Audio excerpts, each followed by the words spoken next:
दोस्तों, स्वामी विवेकानंद जब छोटे से थे तब वह छोटा सा नरेंद्र एक दिन अपने माँ के साथ यानी भुवनेश्वरी देवी के साथ बाजार में जा रहा था।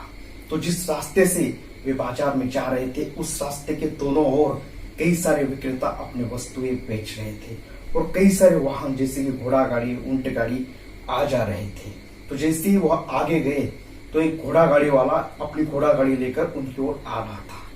तो वो छोटा सा नरेंद्र उस घोड़ा गाड़ी को बहुत ही ध्यानपूर्वक, बहुत ही लक्ष्य पूर्वक देख रहा था। उस घोड़ा गाड़ी में से टाप टाप टाप ऐसे घोड़ों के पैरों की आवाज आ रही थी। उसी में उस छोटे से नरेंद्र का पूरा मन लगा हुआ था कि अचानक उनके माँ के मन में एक विचार आया। अब विचारों का क्या है, वो तो कहीं भी, कहीं कैसे भी और किसी के भी मन में आ सकते हैं। तो वैसे ही उनके माँ के मन में एक विचार आया तो उन्होंने तुरंत नरेंद्र से पूछा कि बेटा नरेंद्र, आप बड़ा होकर क्या बनना चाहते हैं? अब नरेंद्र का पूरा ध्यान, पूरा लक्ष्य उस घोड़ा गाड़ी में लगा हुआ है और यहाँ से सवाल आ रहा है कि बेटा नरेंद्र, आप बड़ा होकर क्या बनना चाहते हैं? तो जैसे ही उन्होंने वह सवाल सुना तुरंत जवाब दिया कि माँ, मैं बड़ा होकर वो घोड़ा गाड़ी वाला बनना चाहता हूँ। अब छोटा सा नरेंद्र, उसकी क्या उम्र, क्या विचार, जैसे उन्होंने सवाल सुना तुरंत जवाब देकर मुक्त हो गए। लेकिन उनका वो जवाब सुनकर उनकी माँ बहुत ही व्यथित हो गई, चिंतित हो गई कि मेरे बेटे के विचार एक गलत दिशा में जा रहे हैं, उनको मुझे योग की दिशा देनी होगी। लेकिन वो योग की दिशा कैसे दी जाए, इसी की चिंता में वे डूब गए।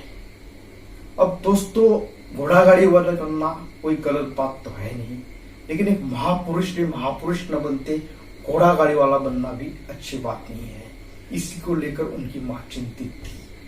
तो वे घर पे लौटने लगे। नरेंद्र अपने मस्ती में मस्त होकर चल रहे थे, लेकिन उनके माँ के मन में वही विचार आ रहे थे।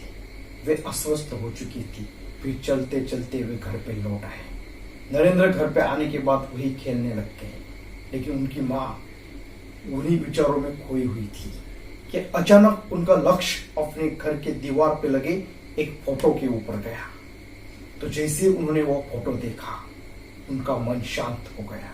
जो जवाब, जो तरकीब उन्हें चाहिए थी वह उन्हें उन फोटो से मिल चुकी थी। दोस्तों, उस फोटो में महाभारत की कुरुक्षेत्र का एक दृश्य चित्रित किया हुआ था, जो शायद आप सभी ने देखा होगा कि भगवान श्री कृष्ण और अर्जुन एक रथ में बैठे हुए हैं और भगवान श्री कृष्ण अर्जुन का सारथ्य कर रहे हैं। तो जैसे उन्होंने वो फोटो देखा वे शांत हो गई और नरेंद्र को अपने पास बुलाया। नरेंद्र आया। उन्होंने नरेंद्र के कंधे पर अपना हाथ रखा और उस फोटो की ओर उंगली करते हुए नरेंद्र से कहा कि बेटा नरेंद्र, आप घोड़ा गाड़ी वाला बनना चाहते हो ना? जरूर बनिए। बेटा नरेंद्र, आप सारथी बनना चाहते हो ना? जरूर बनिए, लेकिन उन भगवान श्री कृष्ण की तरह सारथी बनिए जो पूरे विश्व का सारथ्य करे। दोस्तों, एक छोटी सी घटना में से इतने बड़े महान, पवित्र और तेजस्वी विचार नरेंद्र की मां ने नरेंद्र को दिए। वो नरेंद्र ने वह विचार लिए और उसी हिसाब से आगे जीते रहे। तो नरेंद्र से स्वामी विवेकानंद बनते गए और स्वामी विवेकानंद ने किस तरह से शिकागो में पूरे विश्व का सारथ्य किया यह हम सब जानते हैं। दोस्तों, इस जगह पर यदि कोई साधारण स्त्री होती तो वहीं पे नरेंद्र को 2-3 चांटे लगा देती कि कमबख्त, मूर्ख, नालायक, तेरे पिताजी इतने बड़े वकील और तू एक मामूली घोड़ा गाड़ी वाला बनना चाहता है।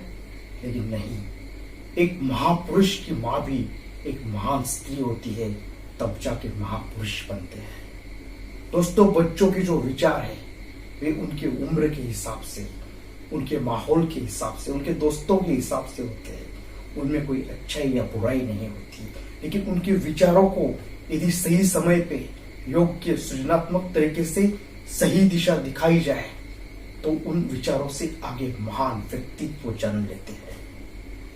यदि आपको मेरा यह वीडियो अच्छा लगा हो तो कृपया इसको लाइक, शेयर और सब्सक्राइब जरूर कीजिएगा। जय हिंद।